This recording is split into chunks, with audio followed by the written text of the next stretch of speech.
महागणपतिं मनसा स्मरामि महागणपतिं మనసా స్మరామి. TR creations family అందరికీ నా హృదయపూర్వక ధన్యవాదాలు. అలాగే మార్చి మాసంలో మాస ఫలితాలు ఏ విధంగా ఉండబోతున్నాయి ఏంటి అనేది మనం ఇప్పుడు చూద్దాం.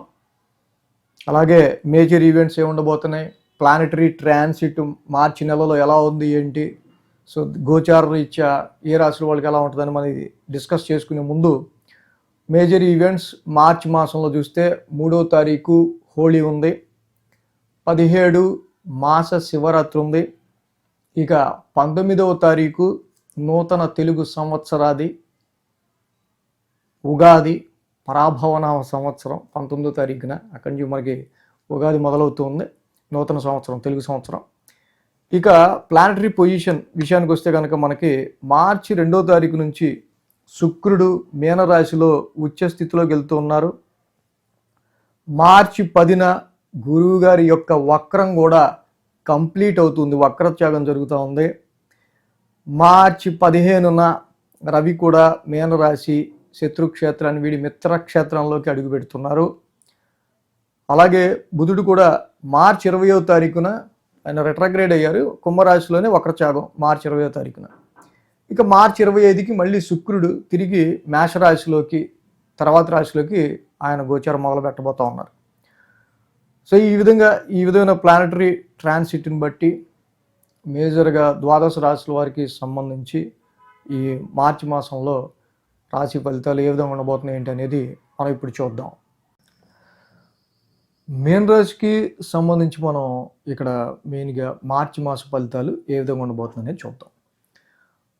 మీన రాశికి మనం చూస్తే కనుక ఈ రాశికి యోగిస్తున్న గ్రహాలు రాశిలో శుక్రుడు, 6th షష్టమ స్థానంలో కేతువు, 2 గ్రహాల యొక్క అనుకూలత ఉంది. ఎప్పుడైతే రాశిలో శుక్రుడి యొక్క సంచారం రాశి వాళ్ళకి general Venus is a very pleasant planet. శని ఆల్రెడీ వెళ్ళినాడు, శనిలో మీకు చాలా ఓవర్ స్ట్రెస్ని క్రియేట్ చేయడం కావచ్చు, టెస్టింగ్ యువర్ పేషెన్సీ మీ సహనాన్ని పరీక్షించే పరిస్థితులు ఏర్పడటం కావచ్చు. శని ఇచ్చే ప్రెషర్ అలా ఉంటుంది. యాక్చువల్గా Saturn is very restricted planet, ఎంత పెద్ద బరువు తీసుకొచ్చి నెత్తి మీద పెడితే ఎలా ఉంటుందో అలాంటి సిమ్టమ్ని 2025 మార్చి నుంచి ఇస్తూ ఉన్నాడు ఆయన. బట్ దిస్ ఈస్ ద ఏలినాడు శని సెకండ్ ఫేజ్ యాక్చువల్లీ. కాబట్టి ఎప్పుడైతే శని యొక్క సంచారం ఇక్కడ రాశి మీద మీకు అంత స్థిరంగా ఉందో అలాంటి టైంలో శుక్రుడు లాంటి ఒక ప్లెజెంట్ ప్లానెట్ ఆయనకి మిత్రుడే పైగా రావడం సంవాట్ ఇక్కడ కొంచెం ఎంత ఒత్తిడి ఉంటుంది, ఆ ఒత్తిడిలోనే మీరు ప్లెజర్నెస్ని ఎత్తుక్కుంటారు, అంటే ఆ ఒత్తిడిలోనే ఆనందాన్ని ఎత్తుక్కుంటారు, ఆ ఒత్తిడిలోనే ఆ శుక్రుడి యొక్క ఉచ్చస్థితి ఏదైతే ఉందో ఆ ఒత్తిడిలోనే మీరు కొంచెం రిలాక్స్ అవ్వడానికి కానీ అంటే ఈ ఏలినాటి శని జనరల్గా ఇక్కడ రాశి అంటే ముఖం మీద నడుస్తున్నప్పుడు ముఖం కళతప్పటం ఇవన్నీ. సో ఒకసారి మీకు మీద మీరు చూసుకొని ఇదేంటి నేను వాట్ ఈజ్ ఐఎమ్, నేను ఇలా కాదు ఉండాల్సింది, అసలు నా ప్రాస్పెక్టివ్ నా ఇది అంత వేరు అని చెప్పంటే మీరు మీ యొక్క అపీరెన్స్ని చేంజ్ చేసే ఆస్కారాలు ఈ మాసం మనకి ఎక్కువగా కనిపిస్తూ ఉంది. శని స్ట్రెస్ ఇస్తున్న శుక్రుడు ప్లెజెంట్నెస్ని ఇస్తూ ఉంటాడు. కాబట్టి షష్టమంలో కేతువు యాక్చువల్గా రుణ రోగ శత్రుస్థానం, కేతు యొక్క సంచారం ఇక్కడ షష్టమ స్థానంలో జరగటం. సో యాక్చువల్గా Ketu is a headless planet. ఇది 6th హౌస్లో 3, 6, 11 ఉపచయ స్థానంలో కేతు యోగిస్తుంటాడు. And lot of arguments are lot of litigations వీటికి సంబంధించిన విషయాలు, లాట్ ఆఫ్ ఎనిమీస్ని మీరు ఓవర్కమ్ చేయడానికి కేతు బాగా ఉపయోగపడతాడు ఇక్కడ. సో చాలా వరకు చాలా గొడవలు మీరు వదిలించుకుంటూ డిటాచ్ అవుతూ ముందుకెళ్ళే ఆస్కారాలు కేతు ఆ బలాన్ని ఇస్తూ ఉన్నాడు. సో ఇక్కడ మెయిన్గా ఈ రాశికి రాశ్యాధిపతి చూస్తే గురుడు అర్ధాష్టమ సంచారంలో ఉన్నారు ఆయన.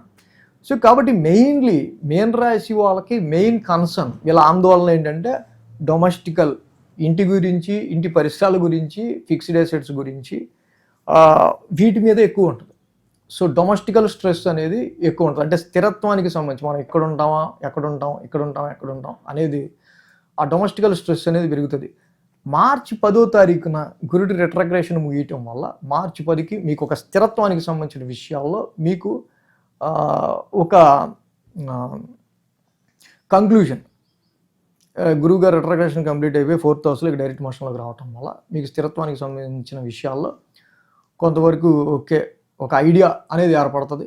ఆ గురువు గారి యొక్క ట్రాన్సిట్ బాగుంటే ఫిక్స్డ్ అసెట్ స్థిరాస్తుల విషయంలో కావచ్చు, ఒక వాహనం ఉంటే 2 వాహనాలు చేస్తాడు ఆయన. సో ఇలాగ ఏదైనా సరే బట్ ఏదైనా సరే 4th హౌస్ రిలేటెడ్గా అంటే జాబ్ విషయంలో మీకు ఎదురవుతున్న ఓవర్ స్ట్రెస్కి సంబంధించిన లోడ్ని కంపల్సరీగా మార్చి 10th తర్వాత అయితే ఆ ఎమోషనల్ స్ట్రెస్ని తగ్గిస్తాడు. సో అలాగే విద్యార్థులకి మార్చ్ అంటేనే మెయిన్ ఇక్కడ ఎగ్జామ్స్ పాయింట్ ఆఫ్ వ్యూ మనం మెయిన్గా చూడాల్సిన అవసరం ఉంది కాబట్టి ఈ రాశి వాళ్ళకి ఏంటంటే 1000 స్థానంలో కుజ బుధ రవి రాహుల్ నడుస్తున్నారు. Over hectic schedule hectic stress అనేది మీన రాశి వాళ్ళకి కనిపిస్తుంది. అది ప్రొఫెషనల్స్ అయినా సరే, ఎడ్యుకేషన్ వాళ్ళైనా సరే, ఎవరైనా సరే. ఇక్కడ రవి లాంటి ప్లానెట్ 15వ తారీఖు మొదటి 2 వారాలు వేయంలోనే ఉంటాం. కుజుడు లాంటి ప్లానెట్ మొదటి 2 ఇక్కడ మొత్తం వేయంలోనే ఉంటాం. బుధుడు వేయంలోనే రిట్రగ్రేషన్లో ఉంటాం. రాహు వేయంలో ఉంటాం.